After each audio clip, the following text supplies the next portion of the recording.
The pandemic is having a major impact on the city of Coachella, which has roughly 2,000 confirmed cases of coronavirus, more than nearly every city in the valley. And tonight, the city is trying to help its essential workers and businesses. I spoke with Mayor Steven Hernandez. Mayor Hernandez, it's good to see you again. Thanks for joining us. Thank you for having me, Peter.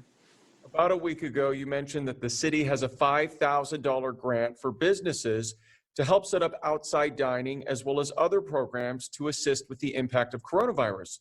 So tell us about this grant, and are there other programs from the city that you are planning to roll out as well? Yeah, for us, it was really important that we look at the gaps of where coronavirus funding has not gone to. And, one of the things with the small business community is we know that initially the PPP dollars that they were given were used to be a bridge. The problem is that the bridge has gotten longer, and the land for that bridge to be on has gotten longer. And so we wanted to make sure that our businesses could apply, irrespective of them receiving PPP dollars in the past, and frankly, get used and acquainted to this new outside dining requirements. We've also taken a look at other components of where COVID is affecting lives. There's been a lot of assistance given to folks that need rental assistance. That's primarily for renters. But in the city of Coachella, I'm happy to announce that we're going to be adding mortgage assistance, because we know that residents that own mortgages, well, guess what? They're being impacted by the coronavirus as well. And many of them have lost their jobs. And last thing we want to see is a foreclosure crisis like we had in '07 and '08. In addition, we wanted to make sure that we could address the mental health challenges that families are undergoing. There's a lot of issues when it comes to kind of just domestic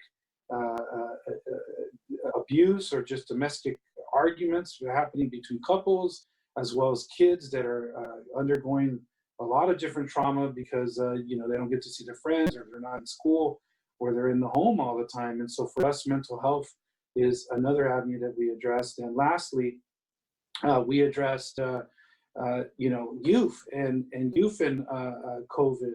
When you think about it, you have a lot of youth that usually during the summer they would get a small internship, or they would get a little job working at a fast food restaurant, but a lot of those places are not hiring. In fact, I think folks that have lost their jobs have taken those jobs because they got a little bit more work experience. So we wanted to make sure that we could put some money in our youth's hands as well, so that they can contribute to the whole care of the household and help their families with any financial assistance to really address the COVID pandemic. So for us, it was really to try to address the gaps and make sure that our residents are being really taken care of. Sounds like a lot going on right now. The coronavirus has hit the city of Coachella especially hard, with more than 2,000 confirmed cases in the city, which is the second most in the entire valley. What has been the impact from your perspective, and why do you think this is happening? Well, there's a number of different reasons. When you look at the population of the city of Coachella, we have a lot of essential workers, a lot of folks that are working in the agriculture industry, a lot of folks that are working in grocery industries. And unfortunately for them, they have not been able to stay at home or shelter in place. They actually got to go and work and go to their place of work. In addition, one of the things that we found out is that there's an issue when it comes to multi-generational households. That means that when that person goes to work, in their household, there's more than 3 to 4 people living in that household. There's more like 7 and 8 people living in that household. So we know that when you have a lot of folks living in a household and they can't isolate, the chance of spreading COVID is higher.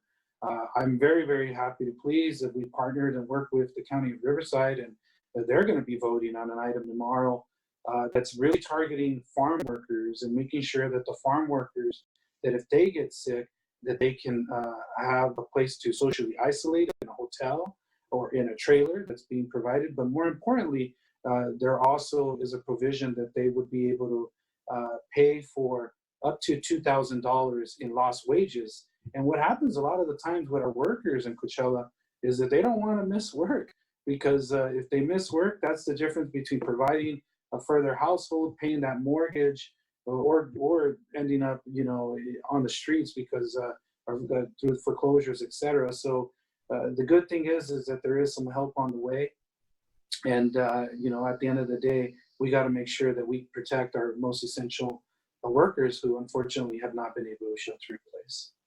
Switching gears, a man was recently killed in a shooting while in his vehicle, and a pedestrian who we later learned was a teacher for Coachella Valley USD was also killed when she was hit by a vehicle.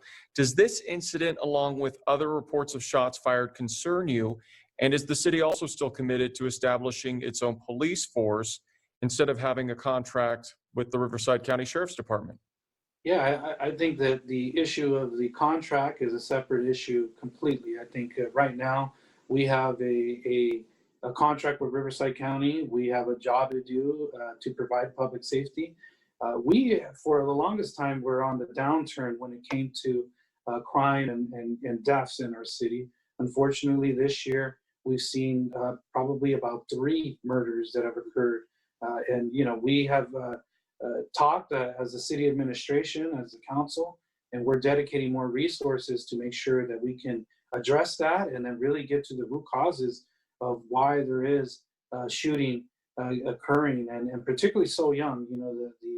The folks that were involved in those shootings, they were very young, and so we want to make sure that one, we can apprehend the individual that was shooting, and then two, if we can try to intervene into the household and making sure that that they're getting the counseling, or making sure that there is some tough love as well.